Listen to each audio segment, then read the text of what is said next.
Salut tout le monde, bienvenue dans ce commentaire du 50-50 sur Shining, sorti sur la chaîne Link the Sun, vidéo dans laquelle je vais répondre à 20 de vos questions. Cette vidéo-ci, pas le 50-50 sur Shining, mais d'abord, je vais vous partager 20 anecdotes de production, des erreurs dans ma vidéo, des secrets de tournage, des trucs rigolos, bref, allons-y.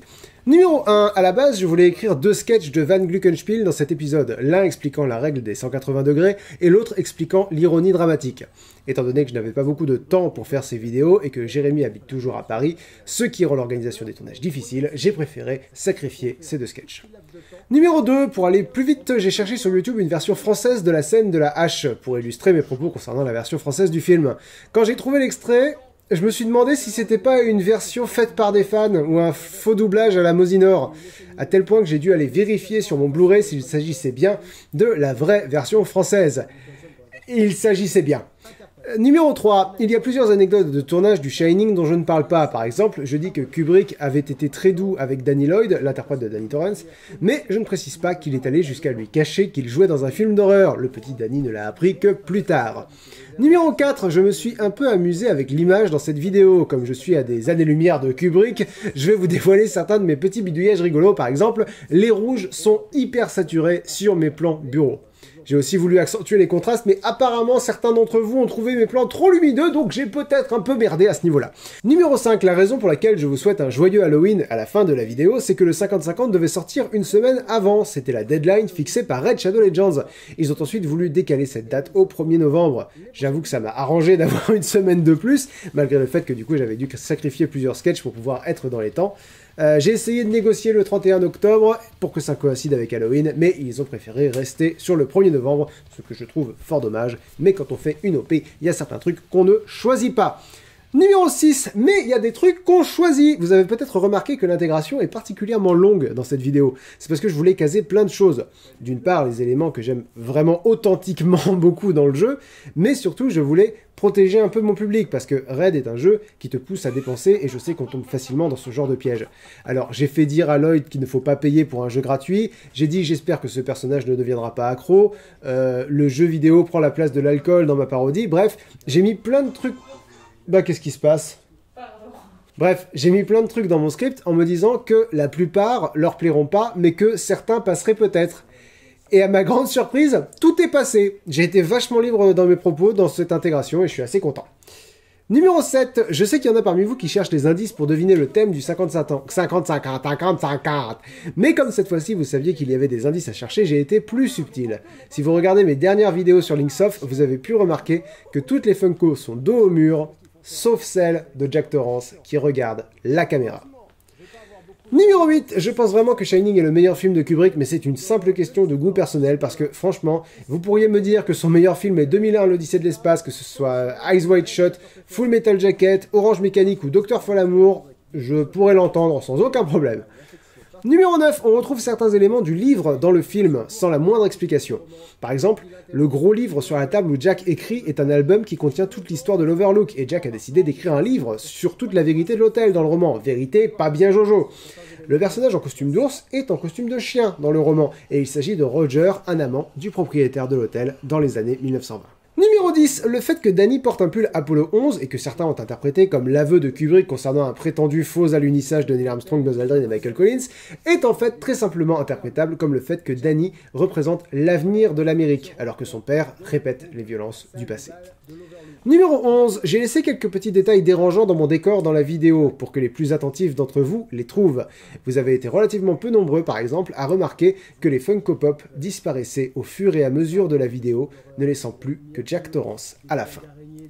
Numéro 12, j'ai été très surpris de voir qu'il y avait beaucoup de gens qui affirment comme un fait que les cris de Shelley Duvall dans la scène de la hache sont une réaction authentique de l'actrice face à un Jack Nicholson attaquant la porte à la hache par surprise.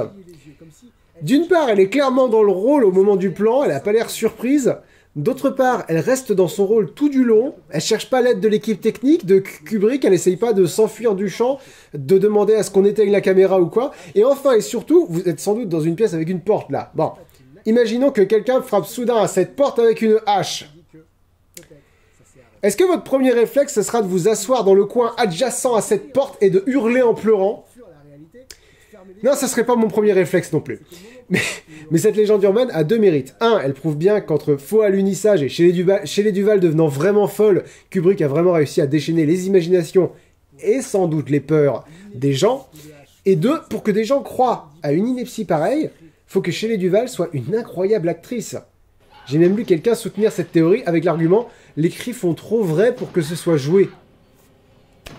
Et après, on s'étonne que des gens croient que la Terre est plate. Bref, numéro 13. Comme souvent, je n'ai pas acheté le t-shirt pour la vidéo. Je l'avais déjà parce que j'adore ce film.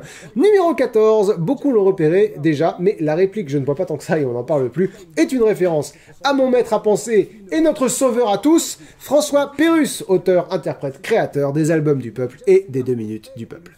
Numéro 15. Jérémy m'a offert les jumelles de Shining en figurine Funko Pop un peu avant le tournage de la vidéo.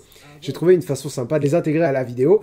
Elles font une apparition subliminale à 23 minutes et 7 secondes de la vidéo. 23 et 7. 237, tout ça. Voilà. Je suis moins subtil que Kubrick. Numéro 16. Il y a un autre détail qui déconne dans le décor auquel vous n'avez peut-être pas fait attention.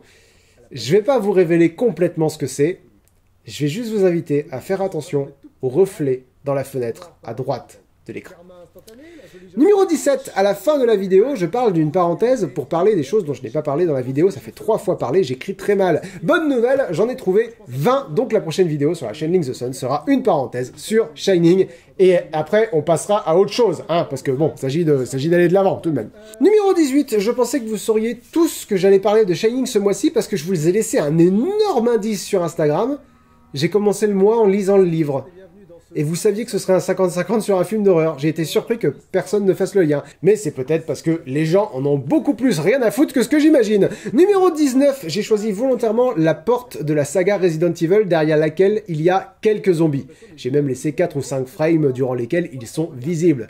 Je me dis que peut-être ça créera une atmosphère de tension, un peu, peut-être. J'essaie de m'inspirer du maître à entendre des trucs. Et enfin, numéro 20, j'ai fait quelques petites erreurs dans le 50-50. Je dis que Danny se cache dans la cuisine alors que c'est dans un couloir. Je dis que Wendy voit des squelettes dans la Gold Room, mais c'est dans le hall. Et enfin, je dis que c'est un zoom sur les photos à la fin, alors que c'est un travelling avant. Voilà pour ces 20 petits points concernant le 50-50 sur Shining. Je laisse la parole à Bois du Futur pour qu'il réponde à 20 de vos questions. Merci, moi du passé, et on va commencer tout de suite avec la question de Heil Kaiser Heil Kaiser. Bonjour Lynx, bonsoir Alkaiser. Déjà merci pour cet épisode, merci à toi. Est-ce que ça t'a pas ennuyé de critiquer un film que tu connais par cœur? Déjà je le connais pas par cœur parce que comme je le dis dans la vidéo, il y a plusieurs fois où je découvre des trucs que je ne savais pas, notamment cet effet sonore là, le chat. J'avais jamais fait gaffe. Ça, et voilà. Et du coup, non, au contraire, j'adore ce film, j'en apprends toujours plus sur ce film. Les interprétations vont beaucoup plus loin que ce que moi j'en dis. Il y a notamment une corrélation que j'adore et qui est prouvable dans le film, c'est que parfois il y a des choses qui, à chaque fois qu'un truc bouge à 90 degrés, il y a quelque chose qui disparaît. Je vais pas épiloguer 50 ans là-dessus, mais c'est vérifiable. Et je me dis, qu'est-ce que Kubrick a caché? Parce que du coup, ça peut pas être un hasard, si tu veux. Quand ça arrive 3 fois, ça peut pas être un hasard. Et du coup, voilà. Tu vois, j'ai pas fini, quoi. J'ai pas fini d'explorer ce film. Et puis même, je le trouve génial, donc non. C'est un plaisir. Un plaisir de chaque instant. Question numéro 2 de Théophile Bourguignon. Bonjour Lynx, bonsoir. Merci pour ce 50-50. De rien, c'est mon métier. Je me demande pourquoi avoir regardé un film moins effrayant comparé à d'autres films d'horreur. Oh. Et je me demandais ce que tu pensais des films d'horreur à la torture porn. J'adore la formulation des films d'horreur à la torture porn. C'est-à-dire, je me demandais ce que tu pensais de ces films-là à la western. Torture porn, c'est un genre, enfin c'est un sous-genre. Donc je vais répondre à ta première question d'abord. Pourquoi avoir regardé un film moins effrayant? D'une part, la peur, c'est subjectif. Faut avoir conscience de ça. Il y a des gens qui m'ont écrit pour me dire... que mon micro était mal orienté. Il y a des gens qui m'ont écrit pour me dire que... pour me remercier parce qu'ils avaient jamais réussi à finir Shining et que, en regardant ma vidéo, c'était une façon pour eux de réussir à aller au bout du film alors qu'il leur faisait trop peur. Il y en a aussi qui m'ont dit qu'ils avaient réussi à aller au bout du film alors que d'habitude il les fait trop chier. Comme quoi, subjectif. Un bon film d'horreur n'est pas un film qui fait peur. Ça, je l'ai déjà dit, je sais plus dans quelle vidéo. J'ai probablement dit plusieurs fois. Un bon film d'horreur n'est pas un film qui fait peur. Un bon film d'horreur, c'est un bon film qui traite de sujets d'horreur. Faut arrêter de penser que film d'horreur, c'est un titre qui se mérite. Film d'horreur, c'est une catégorie de films. Il y a des films de guerre, il y a des films romantiques, il y a des comédies, il y a des films d'horreur. Je pense que j'ai suffisamment répondu à ta première question. Et pour répondre à ta deuxième question, qu'est-ce que je pense des torture porn? C'est pareil, il y a... alors déjà, je préfère le terme splatter, c'est un peu plus général, mais ça regroupe tous les films de ce genre, donc c'est des films qui s'orientent vachement sur comment dirais-je, la mutilation du corps humain, on va dire ça comme ça. C'est des films d'horreur qui tournent autour de des personnes sont piégées et torturées de façon généralement assez graphique. C'est jamais qu'un propos, quoi. Et du coup, il peut y avoir des bons films, il peut y avoir des bons splatter movies, il peut y avoir des mauvais splatter movies. Saw fait partie de mes films préférés, donc tu vois, ça répond à ta question. J'ai adoré le premier Saw. J'aime une grosse partie de la saga. Même le dernier, Jigsaw, que tout le monde trouve nul, moi je le trouve vraiment très très bon. Bien sûr qu'il est incohérent, mais bon, c'est pas pour la cohérence que tu regardes Saw. Hein. Même saucisse, pour un vegan, c'est un peu... Voilà. Ben, sache que les vegans peuvent regarder Saucisse. Je pense que c'est une catégorie de film qui est un peu délicate dans le sens où ça dépend ce que tu penses du corps humain, quoi, de l'intégrité du corps humain. Si vraiment ça touche quelque chose ça touche quelque chose auquel t'es sensible, évidemment ça va être très difficile de faire un film qui convienne à la sensibilité à ta sensibilité, quoi, en tant que spectateur. J'ai tendance à penser qu'un bon film, c'est un bon film. Enfin, que si je suis sensible à ce que le film essaye d'accomplir, son genre, je m'en fiche, quoi. Mon Ubi me demande bonjour. Non, il me dit pas bonjour. Dis donc. Quelles ont été tes sources? Room 237 surtout, ou aussi ton analyse perso au fil des visionnages? Ton jeu sur la sponsor est top aussi. J'ai gardé ce petit passage de ton truc pour dire que je pense que c'est faux, que j'ai d'ailleurs été un peu... ça m'a rendu humble, si tu veux, de constater à quel point je trouve que je joue très mal.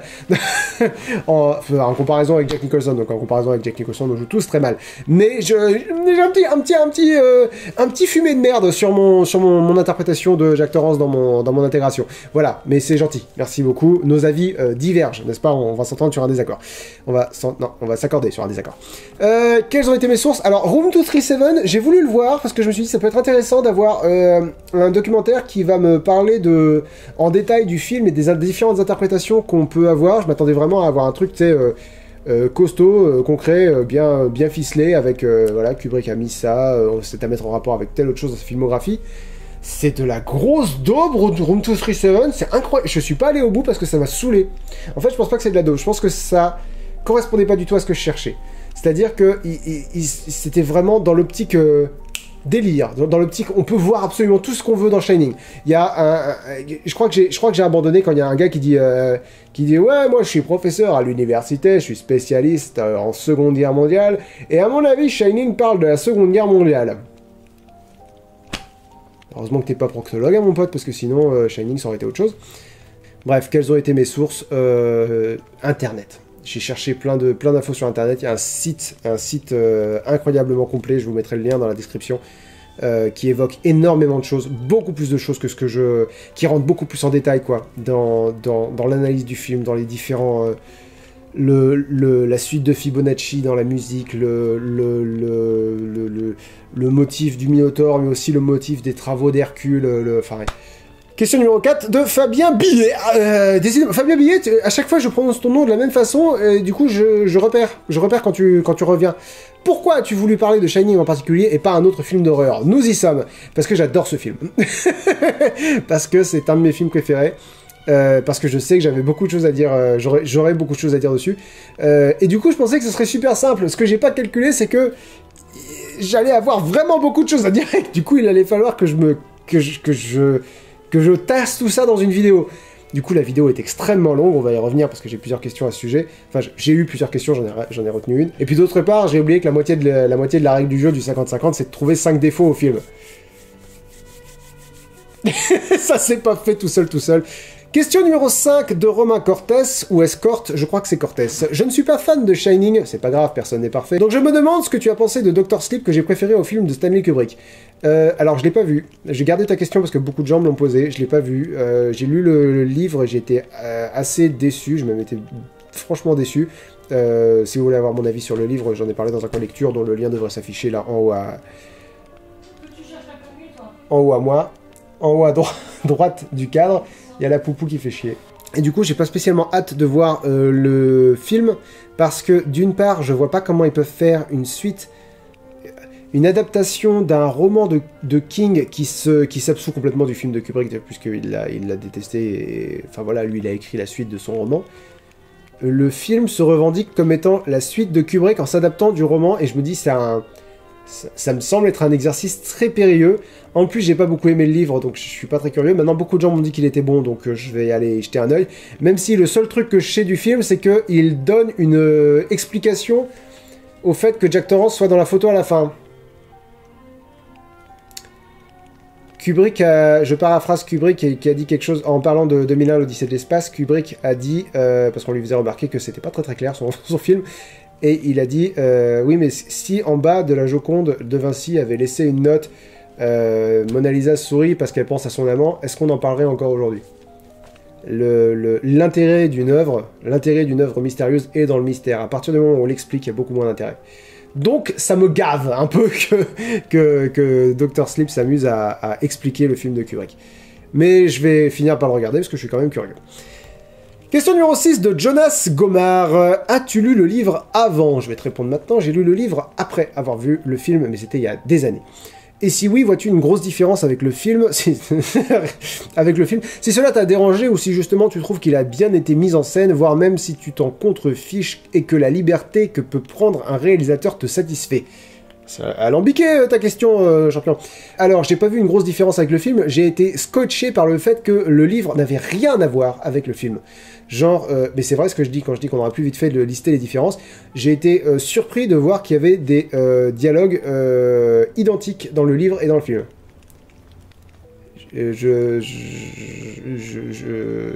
Vous voyez le paradoxe total que c'est, j'ai été surpris de voir qu'il y avait le même dialogue dans le film et dans le... alors que c'est la même histoire. Enfin, c'est censé être la même histoire, c'est l'adaptation d'une œuvre.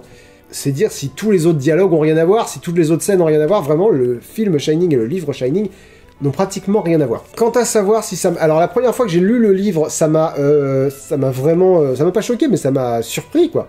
De voir à quel point c'était différent. Je vais répéter ce que j'ai dit plus tôt, un bon film, c'est un bon film. Et en l'occurrence, Shining de Kubrick est un chef-d'œuvre. Je peux pas dire moins que ça. Je trouve ce film fantastique. Je le trouve très complet, très pensé dans sa réalisation. Enfin, je trouve le film brillant. C'est pour ça que j'ai voulu parler d'une adaptation dans le prochain 50-50. C'est parce que j'ai envie de réfléchir à ce qui fait une bonne adaptation. Donc je vais pas développer ça maintenant. Mais très vite, adapter un livre à la virgule n'est pas une bonne adaptation. N'en fais pas une bonne adaptation. Maintenant, je pense que Shining de Kubrick est une mauvaise adaptation parce que, ce que je l'ai dit dans la vidéo, il ne respecte pas, enfin il ne retranscrit pas l'esprit, si tu veux, de King. Il ne retranscrit pas ce que King a essayé de dire. Il fait complètement autre chose. Du coup, c'est une mauvaise adaptation. Mais c'est un grand film, un très grand film. Un très grand film et un très grand bouquin, et c'est une mauvaise adaptation. Je trouve ça dingue. Je trouve ça dingue. C'est comme le fait que Stephen King et Stanley Kubrick aient les mêmes initiales. Il y a des... il y a des trucs. Tout est fait pour que ça marche. Il y a même dans la vraie vie, il y a un jeu de miroir inverse que je trouve ça fait... En fait, tu me poses plusieurs questions différentes. Tu me poses plusieurs questions différentes. C'est est-ce que je vois une grosse différence avec le film? Oui. Est-ce que ça m'a dérangé? Non. Est-ce que je trouve qu'il a bien été mis en scène? On est au-delà de ça, bien sûr qu'il a été bien mis en scène, il a été fantastique. Voire même si tu t'en contrefiches, je me contrefiche de quoi? Et la liberté que peut prendre un réalisateur te satisfait. Tu me poses plusieurs questions différentes, donc du coup, voilà, j'espère que j'ai répondu globalement. Question numéro 7 de Nicolas Sen. Comment expliques-tu ta J'adore cette question. J'adore cette question parce que tu sens qu'il a pas voulu me vexer et que du coup, il a alambiqué un peu sa question. Vous allez voir, je ménage le suspense. Et que, en alambiquant sa question, il est tombé pile poil dans ce qu'il voulait éviter. Comment expliques-tu ta faculté... Je vais le faire avec le ton. Comment expliques-tu ta faculté d'autant apprécier un film d'horreur si ancien? J'ai l'impression que les codes de l'effroi ont beaucoup changé et que les codes d'hier semblent presque vétustes aujourd'hui. Évidemment. Évidemment que les codes... En fait, c'est pas les codes de l'effroi, c'est les codes de réalisation. Maintenant, ce qui était bon est toujours bon, quoi. Ce qui était excellent est toujours excellent. Les chambres qui étaient impossibles en 80, elles sont toujours impossibles aujourd'hui. C'est ça que j'aime dans Shining. C'est pas le fait que le film me fasse peur, parce qu'il me fait pas peur, le film. Maintenant, j'ai très rarement peur devant un film. Mais on parlera de ce que j'ai ressenti la première fois que j'ai vu Shining plus tard. La raison pour laquelle j'aime Shining, c'est que je trouve que c'est un objet cinématographique absolument brillant. En tant qu'œuvre, si tu veux, il y a tellement de travail, tellement de talent, tellement de pertinence, tellement c'est tellement pensé, quoi, c'est tellement travaillé. Et je suis sensible à ça, si tu veux, je suis sensible à l'intelligence de la mise en scène. Au fait qu'il ait réussi à créer une atmosphère, ça il y a une atmosphère, il y a une atmosphère dérangeante, elle te fait peur ou pas, c'est voilà. Ça dure, ça traverse le temps. Des films comme Nosferatu, par exemple, ils sont immortels, ces films-là. Malgré l'évolution des codes du cinéma, ça marchera toujours. Là, récemment, j'ai revu Alien. Il y a quelques effets visuels qui sont un peu datés, mais tout fonctionne. Et le film date de 79, et tout fonctionne. T'es toujours dedans, tu crois toujours que l'alien est là. Il y a des fois, c'est un peu évident que c'est un costume, mais la plupart des plans, t'y crois toujours, t'es toujours dedans. Un très bon film est intemporel, si tu veux. Pas parce qu'il fait peur, parce que pour moi, c'est très difficile de faire peur avec un film, parce que c'est... Au bout du compte, t'es ton cul devant un écran dans ton canapé, quoi, donc t'es pas dans une position où tu vas avoir peur. Tu vas être dans une position où le film va simuler la peur, si tu veux, de la même façon qu'une comédie te rendra pas heureux.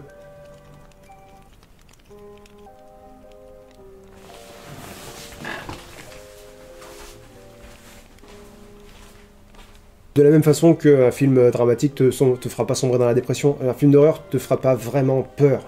Un film d'horreur va te déranger, va te questionner, va te mettre face à des réalités difficiles, mais il te fera pas peur. Enfin, je pense.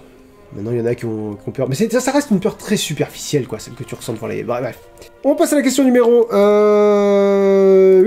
de Cyril Cadou. Tu dis dans ce 50-50 que Nicholson n'est peut-être pas le meilleur acteur pour ce rôle. Qui verrais-tu pour le remplacer? C'est une question extrêmement difficile, dans le sens où Jack Nicholson est vraiment excellent dans ce film. Non, mais le truc, c'est que si on devait refaire Shining aujourd'hui, à mon avis, il faudrait un acteur qui est... En fait, il faudrait juste un excellent acteur. Il faudrait juste un excellent acteur, et Hollywood fourmille d'excellents acteurs. Il faudrait un acteur qui est de prime abord, qui a l'air sympathique, et qui peut devenir complètement taré. Là, le truc qui me vient, c'est... comment il s'appelle Comment? Ouais, Connolly ferait un très très bon Jack Torrance. Au début, il est sympa, et puis à la fin, il devient taré. Ça fonctionnerait très bien. Non, moi je pensais à... Oh, c'est pas vrai, à chaque fois que son nom revient, il s'en va. Kylo Ren. Driver, Adam Driver, bien sûr. Putain, je suis vraiment une tâche. Adam Driver, à chaque fois j'avais son nom, puis son nom partait. Adam Driver, à mon avis, ferait un très bon Jack Torrance. Il fait un peu père de famille. Il fait un peu... faut un acteur qui fasse... en qui t'as envie d'avoir confiance. C'est pas tout à fait le cas de Jack Nicholson, avec tout le respect que j'ai pour lui. Question numéro 9, d'Aurélien Fernandez. Le film te fait peur, point d'interrogation? Genre vraiment, il a réussi à te mettre mal à l'aise, point d'interrogation? Un ressenti, quoi? On a quelqu'un qui n'a pas envie de faire des phrases. Alors la première fois que je l'ai vu, oui, il m'a mis mal à l'aise. Mais c'est un espèce d'effet Kubrick que j'ai ressenti à 4 reprises. À la fin de 2001, à la fin d'Eyes Wide Shut, à la fin de Shining et à la fin de Full Metal Jacket. C'est la sensation que le film a essayé de me dire un truc que j'ai pas compris. Mais c'est pas genre j'ai rien compris, je me suis fait chier, ce film est trop perché pour moi. C'est vraiment juste, je sens que je viens d'assister à un truc brillant, mais je l'ai pas compris. Et ça m'a pas fait ça pour tous les films de Kubrick. Ça m'a pas fait ça pour Dr. Folamour, par exemple. Ça m'a pas fait ça pour Orange Mécanique non plus. À la fin, j'avais l'impression d'être bien, j'avais l'impression d'avoir saisi ce que le film essayait de me dire. Mais il y a ces 4 films-là de Kubrick. Quand je les ai vus, le film était encore avec moi alors qu'il était fini, quoi. Et pour Shining, il y avait ce sentiment de malaise. Il y avait ce sentiment de malaise que j'ai ressenti vraiment très peu de fois. Que j'ai ressenti la première fois que j'ai vu Les Griffes de la Nuit. La première fois que j'ai vu L'Exorciste. quand j'ai vu ça, la version récente de ça. Tu sais, c'est des films, en soi, ils sont pas... en soi, c'est pas tant qu'ils font peur, mais une fois que le film est fini et que tu te retrouves dans le noir et qu'il faut aller allumer la lumière, t'es pas serein. T'es pas... tu commences à... Tu sais, t'as juste peur du noir, quoi. Tu sais qu'il se passera rien, mais faut que tu te dises, je suis pas dans un film, il se passera rien. Tu te rassures, tu sais que tu risques rien. Mais t'as besoin de te dire, tu sais que tu risques rien. Numéro 10, question de Charambi Balmore. Super 50-50, j'ai adoré, bravo. Merci beaucoup à toi, c'est très gentil. Je me demandais, en regardant cette vidéo, qu'est-ce qui t'a fait aimer les films? Y a-t-il eu un ou des films qui t'ont fait vraiment donner envie de t'intéresser au cinéma et de l'analyser? Petite tranche de vie, c'est à la fac d'anglais. C'est un fac d'anglais en licence 3, pour être tout à fait précis. Que j'avais des cours je sais même plus ce que c'était exactement comme cours, ça commence à remonter. Mais je me souviens qu'on avait une analyse de film. Et à l'époque, je regardais les films comme tout le monde, je me posais absolument pas la question de ce que le réalisateur essayait de dire. Un film, c'est un film, quoi. C'est-à-dire, comme la plupart des gens, j'étais sensible au scénario, point, quoi. Éventuellement au dialogue s'ils étaient bien écrits, et c'est à peu près tout. Le jeu d'acteur, peut-être un peu, enfin voilà. Et la prof nous passe un extrait d'Eyes Wide Shut, pas de film de Kubrick, c'est rigolo. Et c'est un extrait où Tom Cruise, Tom Cruise marche dans la rue, il achète un journal, puis il lit le journal. Et alors, évidemment, la première fois, la prof nous demande alors qu'est-ce que vous analysez dans ce plan? J'analyse que Tom Cruise marche dans la rue, achète un journal, lit un journal, qu'est-ce que tu veux? Il se passe rien, voilà, j'analyse qu'il se passe rien. Et donc la prof insiste, elle dit voilà, faites gaffe faites gaffe à l'image, quoi, faites gaffe à ce qui se passe dans l'image.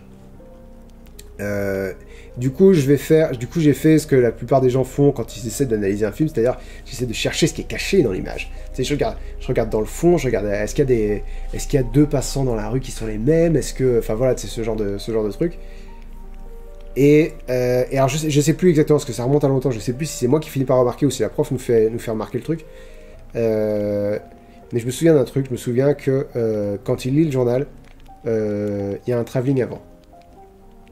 Et je me souviens que je l'ai interprété comme ça, et je me souviens que que la prof a dit que c'était comme ça qu'il fallait sans doute l'interpréter. Le travelling avant sur Tom Cruise, c'était parce qu'il était en train d'apprendre une super mauvaise nouvelle, et je sais plus exactement ce que c'est, je revois Eyes Wide Shut, et la caméra en fait l'enfermait, faisait qu'il avait plus d'issue. Et là je me suis dit, putain, on peut exprimer des choses avec juste le mouvement de la caméra. Et à partir de là, si tu veux, je me suis dit, ok, mais en fait, on peut exprimer tout. Tout sert à exprimer des trucs. Le choix des costumes, les bruitages, le choix de la focale, le choix de... Absolument tout peut servir à exprimer un truc. J'ai fait des études de cinéma après, où j'ai été très frustré de ne pas retrouver ces cours-là, des cours d'études de ce qui se passe à l'écran. J'en ai eu en deuxième année, j'étais très content de retrouver ces cours-là, mais c'était 1 heure par semaine, j'étais très déçu de ces études-là, bref, c'est pas le sujet c'est, voilà. Question suivante, donc question numéro 11 de Sarah Enat Duval Irine. Salut Link, c'est Lynx avec un S s'il te plaît, bonsoir. Penses-tu continuer les 50-50 sur ce type de film extrêmement intéressant? Y a-t-il d'autres films de Kubrick que tu as appréciés? Presque toute sa filmographie, hein, on va dire ça comme ça. Est-ce que je pense continuer les 50-50 sur des films extrêmement intéressants? Peut-être. On verra ce que l'avenir nous réservera. Je vais continuer à taper aussi un peu dans les films, dans les mauvais films, parce que je pense qu'il y a un côté rigolo, il y a un côté tiré sur l'ambulance qui va manquer aux fans des NMT. J'exagère, je grossis le trait pour les fans des NMT. Mais allez, c'est rigolo de se moquer des mauvais trucs aussi. Je veux dire, le 50-50, ce qui a le plus marché, c'est celui sur les nouvelles aventures d'Aladin. Hein, voilà. Mais je reparlerai forcément de très bons films aussi, parce que c'est beaucoup plus intéressant. Question numéro 12 de Zojuba Wakrekre. Faites un effort. Bonjour, bonsoir à toi. Est-ce que tu demandes un coup de main pour analyser tes films? Merci pour ton travail. Smiley, pouce en l'air. Merci beaucoup à toi. Et non. Question numéro 13, pardon, de Gabriel Jorgensen, probablement Jorgensen. Penses-tu vraiment qu'une œuvre peut avoir objectivement 20 sur 20? On va en parler quand on lui donne 5 défauts et 5 qualités. Alors, la phrase « une œuvre peut avoir objectivement 20 sur 20, elle a autant de sens que un fer à repasser flottant dans les airs, dans le désert sur Mars. Ça veut rien dire. Ça veut absolument rien dire. Il y a cette espèce de culte de l'objectivité qui me gonfle beaucoup, que les gens sont persuadés qu'il faut essayer d'être le plus objectif possible, que les gens sont persuadés aussi que je cherche à être objectif, que je cherche à être le plus objectif possible, que je cherche à atteindre une espèce de vérité. Je suis totalement subjectif, incroyablement subjectif. Tout ce que je dis est subjectif. Dans tout ce que je fais, tout. Il n'y a que de la subjectivité partout. Rien que le fait de mettre une note, c'est subjectif. Pourquoi sur 20 ? Rien que ça, c'est subjectif. Faut se détendre du cul. Je dirais simplement ça. Il faut savoir s'aérer un peu la nouille et se dire, si je dis 20 sur 20, ça veut pas dire c'est parfait. Je suis quoi pour dire c'est parfait ? Si je mets 20 sur 20, ça veut dire c'est vachement bien. C'est aussi simple que ça. Je pense pas qu'on puisse évaluer objectivement l'art. Je pense que le seul évaluateur objectif de l'art, éventuellement, s'il devait y en avoir un, c'est le temps. Et je pense que avec suffisamment de temps, tout l'art devient rien. Surtout avec suffisamment de temps, tout devient rien. Donc je pense qu'il n'y a aucune valeur objective de l'art. Et du coup, je pense que la seule valeur de l'art, c'est son côté universel et intemporel. Sauf que je cherche même pas à évaluer ça dans mes vidéos. Dans mes vidéos, je parle de mon avis. C'est d'ailleurs ce que je dis à chaque fois que je classe mes points positifs et négatifs, je dis dans mon ordre d'importance. Maintenant, si vous trouvez que le film est chiant, ça je peux pas vous le retirer, c'est votre ressenti. Et si vous estimez que ça surplombe absolument toutes les qualités du film, bah voilà, le film n'a pas sur 20 pour vous. Voilà, vraiment, ça se limite à ça. Il faut arrêter de vouloir mettre l'objectivité sur un piédestal. Personne n'est objectif. L'objectivité, c'est la science. C'est-à-dire que la science observe, et la science observe et déduit, si tu veux. Enfin, même pas déduit. La science observe et met en relation. Du coup, elle est objective. Elle est obligée d'être objective, c'est son rôle. Si tu veux parler objectivement de Shining, c'est dire que c'est un film qui est sorti en 1980 avec Stanley Kubrick, et encore, on pourrait arguer qu'à partir du moment où tu choisis des facteurs à mettre en avant, t'es déjà plus dans l'objectivité. C'est-à-dire, j'ai donné une date et un réalisateur. C'est déjà quelque chose que j'ai envie de dire au sujet du film. J'aurais pu donner sa durée, j'aurais pu dire qu'il a été tourné en 4/3 sur pellicule, j'aurais pu... Voilà.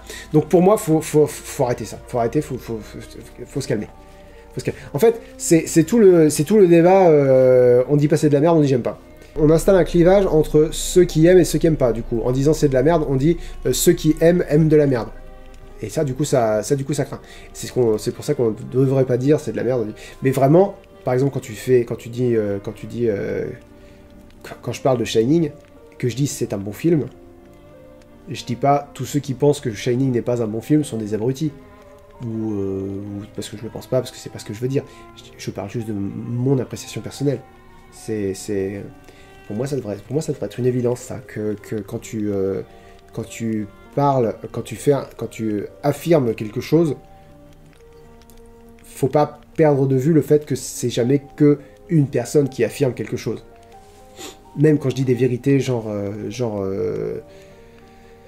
le ciel est bleu, c'est jamais que moi qui dis que le ciel est bleu, tu vois. Faut se calmer avec l'objectivité. Question numéro 14, je trouvais vraiment beaucoup trop de temps. Question numéro 14 de Juliette Auvert. Ah, j'ai dit Auvert, Auvert. Comment se prononce ton nom de famille, j'en sais rien. Dommage que tu n'aies pas pu aborder tout ce que tu aurais voulu. D'ailleurs, pourquoi on va revenir. D'ailleurs, pourquoi t'es-tu imposé une limite de temps? C'est juste pour éviter une vidéo trop longue ou parce que ça te demanderait beaucoup trop de taf? D'une part, je m'impose aucune limite de temps. La seule émission pour laquelle je m'impose une limite de temps, c'est les parenthèses, dans lesquelles je me dis il faut pas que ça dure plus de 12 minutes. Allez pas vérifier, je vous le dis, il y a que 6 parenthèses qui n'ont pas duré 12 minutes sur les 18 parenthèses que j'ai sorties à ce jour. Donc je m'impose pas de limite de temps, hein, voilà. Quand j'essaye, j'y arrive pas. Je dis juste que la vidéo est trop longue parce qu'effectivement la vidéo est trop longue. Et en plus c'est rigolo parce que tu me dis que je veux éviter de faire une vidéo trop longue. T'as bien vu que j'ai rien évité du tout. La vidéo, elle est trop longue. Et j'ai pas abordé tout ce que je voulais aborder parce que la vidéo aurait vraiment duré 1h30 et personne sur YouTube... Enfin, si tu veux, moi, au bout d'un moment, mon métier, c'est que vous regardiez les vidéos. Et si vous regardez pas les vidéos, je fais mal mon métier. Et si je fais des vidéos trop longues, je fais mal mon métier. Là, j'ai trouvé un bon compromis. J'ai fait une vidéo assez longue mais intéressante qui va être complétée avec 2 autres vidéos, l'analyse plan par plan qui sera sûrement déjà sortie quand vous verrez cette vidéo, et la parenthèse sur les détails dans Shining, on va l'appeler comme ça pour l'instant. Donc tu vois, je m'en sors, je finis toujours par dire tout ce que j'ai envie de dire. Ensuite, question numéro 15 de Ludo RT. Pourquoi j'ai pas du tout coupé ta question? Elle est très très longue, toi. Ah oui, je me rappelle pourquoi je l'ai pas coupé. Bonjour Lynx, bonsoir. Shining est selon toi, et le consensus, un excellent film, mais une mauvaise adaptation du roman de King. Et je me demandais... Est-ce qu'on peut parler de consensus? Je ne sais pas. Est-ce que ce n'est pas dans la nature de Kubrick et d'autres réalisateurs au style très marqué que de fournir des adaptations médiocres dans des films de génie? Je m'explique. Est-ce que selon toi, plus un réalisateur est fort, plus son cinéma, bordel de, transparaît dans ses œuvres, plus son film aura tendance à avoir une identité propre et à délaisser son matériau de base? Je suis partiellement d'accord avec ce que tu dis. Je pense que les réalisateurs qui ont une identité artistique forte vont imprégner l'œuvre dans laquelle l'œuvre qu'ils vont créer. Maintenant, je pense pas que ça fait qu'ils vont faire de mauvaises adaptations. Je pense à Guillermo del Toro et Hellboy. Je pense à presque toute la filmographie d'Hitchcock, qui est adaptée de romans sans aucun intérêt, sans aucune saveur, des romans de gare, et il en a fait de super films. Voilà, on peut parler de Batman et Tim Burton. Le truc, c'est que Kubrick est pas seulement un génie créatif avec une vision très vive du monde, et avec une vision artistique, si tu veux, très prenante. C'est aussi une sacrée tête de con, Kubrick. C'est-à-dire que il y a vraiment sa version, puis c'est sa version, puis il y a que sa version. Il va dire ce qu'il a envie de dire. Je pense pas que ce soit impossible d'être un réalisateur avec un style très marqué, avec une identité visuelle forte, et de faire une bonne adaptation. C'est juste que tous les bons réalisateurs ne peuvent pas tout bien adapter. 50 nuances degrés, je refuse de refuser, je refuse de tout le refus. Je refuse de dire que c'est un bon roman parce que je l'assumerai pas, parce que je l'ai pas lu. Et je refuse de dire que c'est un bon film parce que je l'ai vu. Ensuite, on va passer à Benjamin... Je sais même pas qui l'a réalisé ce trouble de film. Benjamin Badiou, question numéro 16. Tu as dit à de nombreuses reprises pendant ce 50-50 que, vu que c'est Kubrick... Ah, j'adore cette question. Probablement aucun détail n'est laissé au hasard et que même les incohérences étaient voulues. À quel point penses-tu que c'est vrai? Pas un peu de mauvaise foi là-dedans? C'est moi qui l'ai ajouté, ça. Est-ce que, tout génie qu'il était, Kubrick ne pouvait pas faire des erreurs sur certains points? Je vais répondre à ta question avant de finir ta question. Bien sûr. Bien sûr que Kubrick a pu faire des erreurs. Il y a notamment certains faux raccords qui n'ont aucune interprétation. Je pense notamment au fait que sur le fameux plan où on voit Danny sur la moquette du couloir de la chambre 237, les jouets sont pas disposés pareil. Ça, je pense que peut-être que Kubrick a pas fait gaffe. Il est capable d'y avoir fait gaffe, mais je dirais qu'il a pas fait gaffe. Et je pense à un autre faux raccord où quand Jack Torrance se réveille de son cauchemar où il a tué sa femme et son fils en rêve, d'un plan à un autre, Wendy a sa main sur son genou à elle, puis sur le genou de Jack. Du coup, c'est un faux raccord qui n'a aucun sens, quoi, qui n'est pas interprétable, qui est juste un faux raccord, quoi. Donc, Kubrick est évidemment sujet à des erreurs. Mais, et je vais citer tes exemples pour illustrer le fait que je pense que beaucoup de ces... je vais citer tes exemples. Je pense notamment à l'agencement des pièces de l'hôtel et des fenêtres qui semblent ne pas être possibles, ou du plan de Danny qui reste enfermé par la moquette. Alors, la fenêtre qui est impossible, on va parler. C'est impossible que ce soit pas voulu. C'est-à-dire que il a fallu créer un décor, donc j'ai dit, tout a été tourné en studio, ça a été un décor créé pour le truc, donc il a fallu que quelqu'un le fasse, il a fallu que des plans soient faits, il a fallu que ça soit créé, ils se sont fait chier à mettre une fenêtre qui donne sur l'extérieur alors qu'il n'y a pas d'extérieur. Ça peut pas être un accident, si tu veux. Ça peut pas être... ou alors en mettant admettons que ce soit une véritable tanche, quoi, le chef d'éco, et qu'en mettant la fenêtre, ils se disent « Putain, il y a un couloir, là !» Mais c'est pas possible. Aucun chef d'éco est nul à ce point. Du coup, la fenêtre, elle est forcément voulue, d'autant qu'à un moment donné, dans le film, on voit de la neige tomber par cette fenêtre, c'est-à-dire qu'il a fallu faire tomber de la neige en intérieur.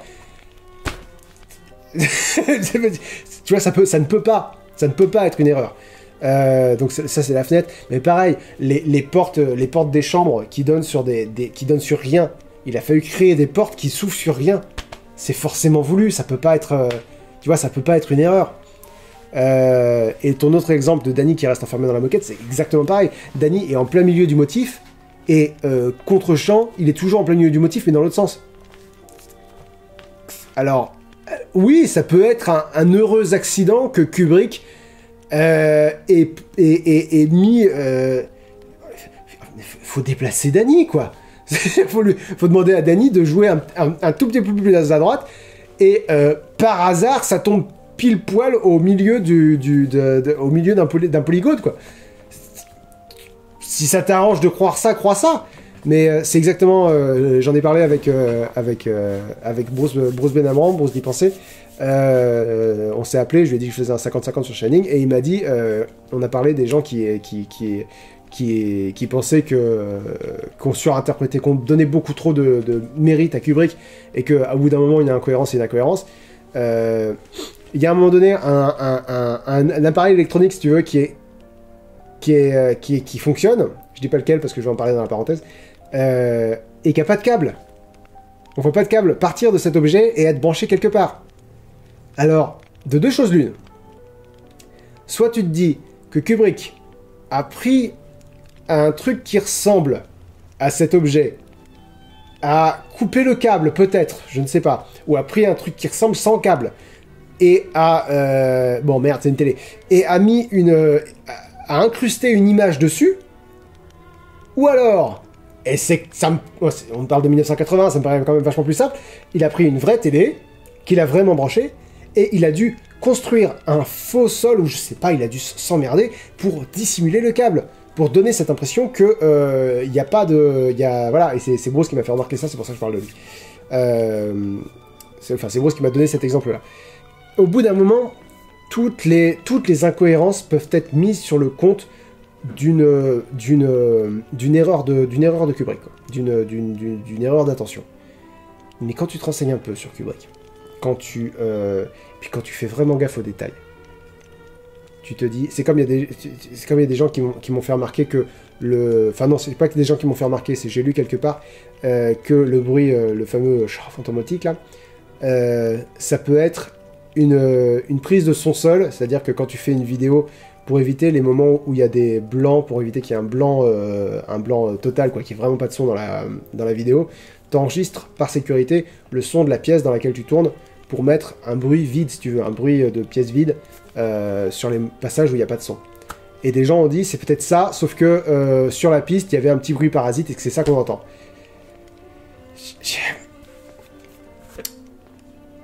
Moi, je fais gaffe quand j'enregistre ces sons à ce qu'il n'y ait pas de bruit parasite. Moi qui surexpose mes flancs bureaux. Voilà. Mais il y a toujours des gens qui vont trouver ça plus réconfortant, plus facile de penser que Kubrick est un branque auquel on accorde trop de crédit. Qui vont se dire, il y a des sons parasites sur ces prises de son seul.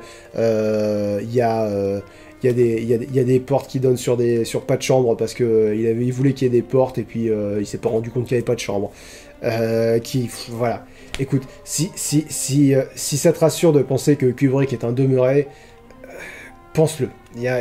Au bout d'un moment, j'ai réagi comme ça à quelqu'un qui me posait la question sur Facebook et qui me demandait est-ce que tout ce que tu dis, il y a des preuves que c'est vrai?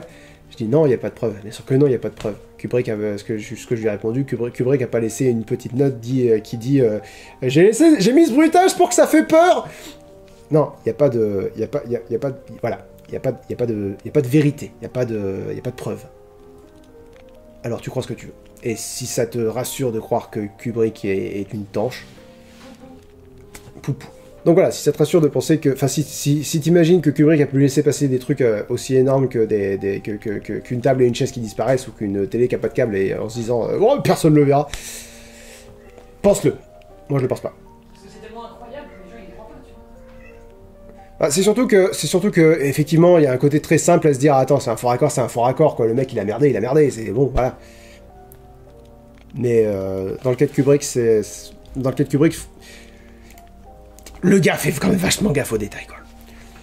On va continuer parce que, mine de rien, il est tard. Question numéro 17 de Quentin Ostanel. Une question, mais ça tombe bien.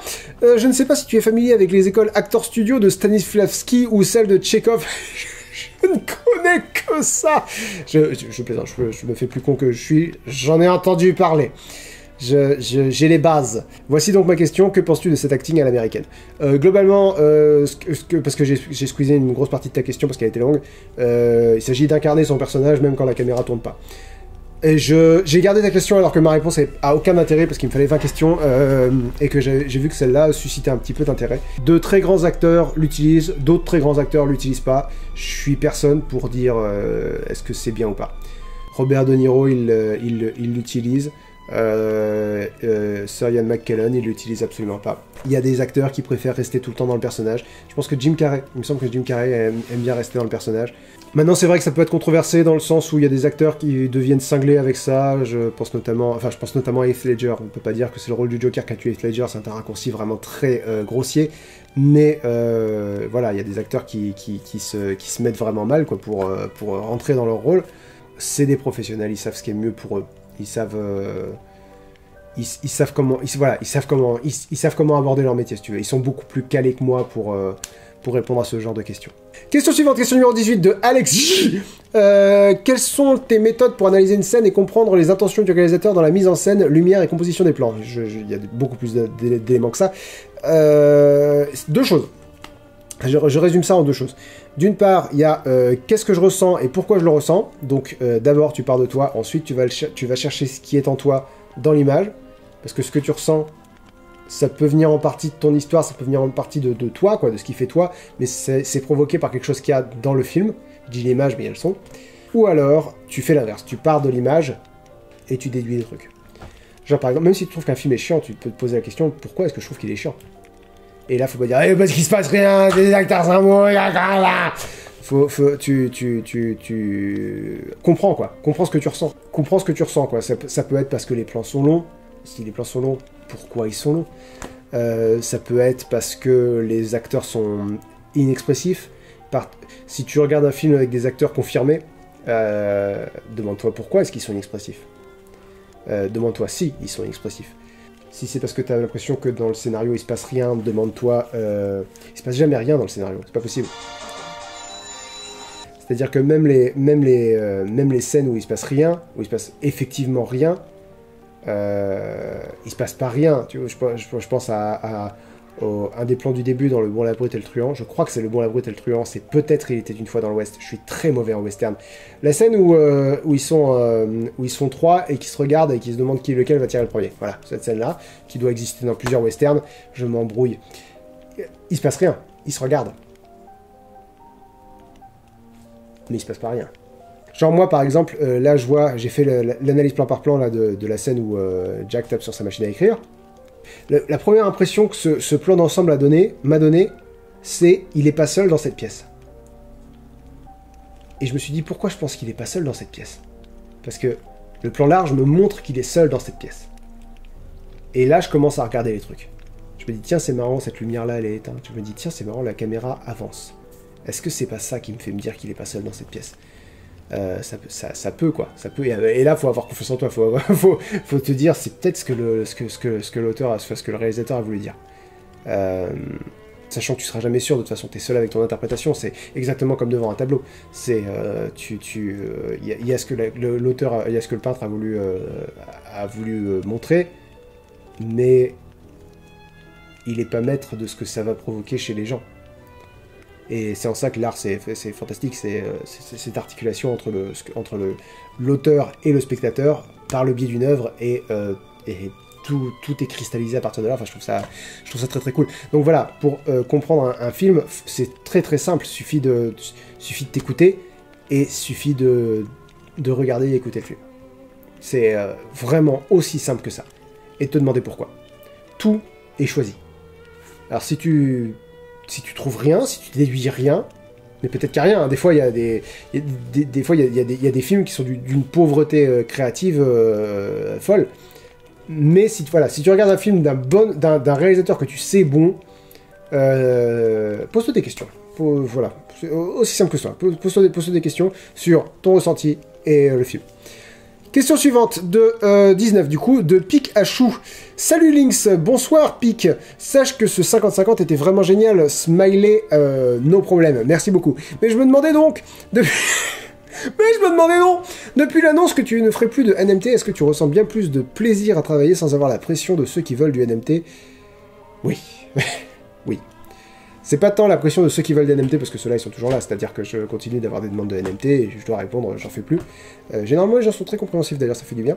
Mais moi, j'ai juste la pression de me dire, peut-être que je fais un NMT ce mois-ci, enfin, peut-être que ce serait bien que je réfléchisse à faire un NMT ce mois-ci. Là, non, hop là, fini. Ce mois-ci, je fais une parenthèse, ce mois-ci, je fais un point culture, ce mois-ci, je fais un 50-50, et puis hop là. Et le reste du temps, je fais mes pronostics et mes bilans de catch, je fais...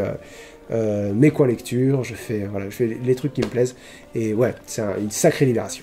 Et enfin, question numéro 20 de Ron Chama. Que penses-tu de l'analyse Ah oui, je l'ai gardé. Alors, je l'ai gardé.